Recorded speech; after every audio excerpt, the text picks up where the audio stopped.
안녕하세요, 윌리언웨어입니다. 오늘은 윌리언웨어 에피소드 13번째 시간입니다. 제가 새벽에 잠을 깨서 지금 목소리가 좀 잠겼는데요. 제 영상은 잠자기 좋잖아요. 그래서 이런 목소리도 오히려 잠자는데 더 나은 목소리 같습니다. 목소리 까는 거 아니니까 좀 이해해 주십시오. 바로 시작해 볼게요. 태어나서 죽을 때까지 소비라는 것을 우리가 삶에서 떼어놓을 수 있을까요? 누군가는 최고급 슈퍼카를 사도 검소한 소비일 수 있고요. 누군가는 소형차를 사도 과소비일 수 있습니다. 지금 내 소비가 적정한지 합리적인지 행복을 위한 것인지 과시를 위한 것인지 낭비인지 가치 있는지 생각만 해도 너무 어렵고 복잡합니다. 사람마다 자산도 다르고요. 생각도 다른데 이런 소비를 획일화시킬 수 없는 노릇이죠. 그래서 우리는 항상 소비에 대한 고찰을 해야 합니다. 이건 부자이고 가난하고의 문제가 아닙니다. 결론은 소비라는 것을 통해 행복에 다다르기 위한 것이 궁극의 목표이기 때문이죠. 제가 오늘 소개할 책은 2013년도 미국에서 쓰여진 당신 지갑을 열기 전에 알아야 할 것들이라는 제목의 책입니다. 원 제목은 해피머니, The Science of Smarter Spending. 저자는 엘리자베스 던 그리고 마이클 노튼, 이 두 명의 저자가 이 책을 썼습니다. 원 제목이 훨씬 더 책 내용이 부합하는 것 같습니다. 직역하면 행복한 돈, 좀 더 현명한 소비의 과학. 그런데 이렇게 제목 내면 책은 우리나라에서 잘 안 팔릴 것 같아가지고 아마 책 제목을 바꾼 것 같습니다. 저자가 이 책에서 크게 5가지 주제로 소비에 대한 해법을 제시합니다. 첫 번째로는 체험을 구매하라. 두 번째로는 특별하게 만들어라. 세 번째, 시간을 구매하라. 네 번째, 먼저 돈을 내고 나중에 소비하라. 다섯 번째, 다른 사람에게 투자하라. 이렇게 5가지 주제로 소비에 대한 해법을 제시했습니다. 제가 단원별로 주제 핵심 내용을 먼저 요약을 한번 해보고요. 그 다음에 제 생각을 말씀드리는 순서로 오늘 방송도 진행해 보겠습니다. 첫 번째, 체험을 구매하라. 우리는 흔히 새로운 것에 익숙해진다. 우리의 만족감은 더 나은 것을 보는 순간 사라진다. 이는 인간의 행복 증진을 가로막는 주요한 장벽 중 하나다. 물질적인 것에 대한 기쁨은 서서히 사라지는 경향이 있다. 반면에 체험에 의한 기쁨은 그보다 훨씬 더 오래 지속된다. 여가 활동에 지출을 많이 하는 사람일수록 삶에 대해 상당히 높은 만족감을 표현했다. 두 번째, 특별하게 만들어라. 어떤 것에 자주 노출될수록 그 영향력이 더 감소하기 마련이다. 평소 즐기던 것을 중간에 끊어보자. 특별한 것으로 전환할 수 있다. 하고 싶은 것을 무조건 참고 견디기보다 적응에 대한 탈출구를 만들어라. 사람들은 기간이 한정되어 있다고 인식할 때 어떻게든 특별한 즐거움을 누리려 한다. 세 번째, 시간을 구매하라. 몇 푼 아껴보겠다고 소중한 시간을 버리는 실수를 반복하지 말라. 일부러 바쁘게 움직이는 사람들도 시간적 여유를 느껴야 행복을 느낀다는 것을 기억하라.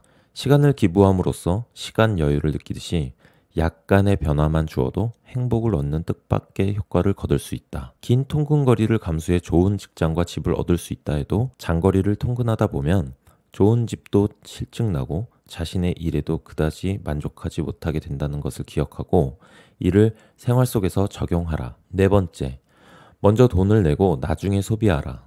신용카드를 사용하면 구매하는 순간에 느끼는 지출의 고통이 경감된다. 직불카드를 사용하면 비용을 즉시 지급하기에 빚을 질 일이 없고 행복감이 높아진다. 돈을 불린다는 목표에 올인하는 태도는 자신의 행복을 떨어뜨리게 된다. 이제는 돈을 많이 버는 것도 중요하지만 더한 행복을 얻기 위한 지출 원칙을 고민해야 한다. 다섯째, 다른 사람에게 투자하라. 자신에게 지출한 액수는 전반적인 행복감과 관계가 없다. 지출을 많이 한다고 해서 행복감이 높아진다는 법도 없다. 그보다는 어떻게 지출하는가가 훨씬 더 중요하다. 소득을 늘리려고 애쓰고 있다면 하나만 기억하면 된다. 소득의 일부를 다른 사람을 위해 지출하면 소득이 늘어나는 만큼의 보상을 얻을 수 있다. 행복의 측면에서 다른 사람에게 투자한 효과는 가장 가치 있는 것, 즉 자신이 보물처럼 여기는 것을 베풀 때 가장 높게 나타난다. 자선단체에 기부한 사람들은 다른 사람들에 비해 금전적으로 더 여유를 느꼈으며 돈 관리도 더 잘했다. 자, 여기까지가 이 책의 주제의 핵심 내용입니다. 소비의 정답은 없겠지만 이 책에서 소개한 5가지 주제에 대해서 범용적으로 적용 가능해도 무방한 것들이 아닌가 싶습니다. 물론 현실적이지 않은 것도 있겠습니다. 신용카드가 그럴 것 같은데요. 제 경우에 직불카드를 써본 지가 예전에 대학교 때 그때만 직불카드를 썼지 지금은 신용카드가 더 편하고 합리적인 소비라고 생각을 할 때도 많아요. 아무리 책에서 권하더라도 직불카드를 쓰지는 않을 것 같고요. 하지만 책 내용에 소개한 지불을 먼저 하고 나중에 소비가 가능한 방법이 있다면 이런 원칙은 매우 좋은 효과를 주기도 합니다. 개인적인 팁을 하나 소개해 드리겠습니다. 여행 통장을 별도로 만들어 놓고 이 통장에 여행비를 적립한 이후에 교통비나 사전 예약이 필요한 비용을 통장에서 선결제를 미리 해두는 방법이 아주 유용합니다.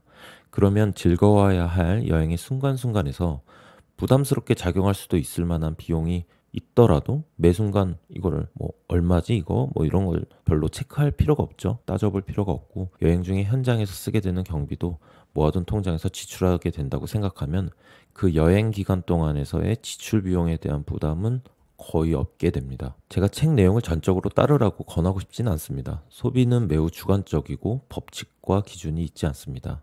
하지만 여러분이 부자가 되고 싶고 사용 대비 최대의 행복감을 느끼고 싶다면 적어도 이런 책에서 제시하는 기준을 한 번쯤 따라보는 것은 좋은 시도라고 생각합니다.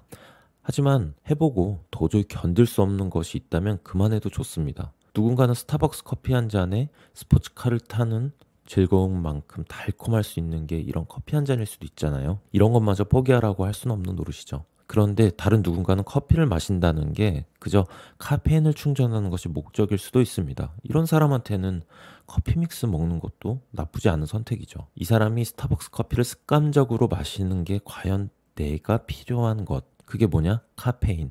그리고 원하는 것, 남들의 시선이나 품이나 레퓨테이션, 플렉스 이런 것 사이에서 불필요한 소비가 습관화된 것은 아닌지에 대해서는 곰곰이 따져볼 노릇입니다. 그건 누가 인식해서 나한테 알려줘야 되는 게 아니라 내 자신이 인식해야 됩니다. 남들은 절대 그런 말을 해주지 않습니다. 다른 사람들이 이렇게 하니까 내 소비도 이렇게 해야 된다. 이건 되게 주체적이지 않은 것 같습니다. 나의 소비에 대한 주관이 있어야 나만의 소비가 생길 수 있다고 생각합니다. 이런 소비와 관련해서 제가 한 가지 첨언해 드리자면 습관적으로 하는 불필요한 소비가 문제라는 것이지 어쩌다가 사람들과 함께하는 좋은 자리에서 괜찮은 커피나 식사를 하는 것은 절대 낭비하는 소비가 아니라는 것입니다. 그런 소비는 함께하는 사람과 공유하는 시간과 공간을 위한 비용이고 그 사람에 대한 존중하는 가치까지 지니고 있습니다. 상대가 가치 있는 사람일수록 더 비싸고 좋은 것을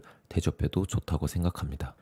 끝으로 제가 읽었던 이번 책은 솔직히 미국 관점에서 쓰여진 책이라서 사례나 방법론적 측면에서 공감이 안 되는 부분도 상당히 있었습니다.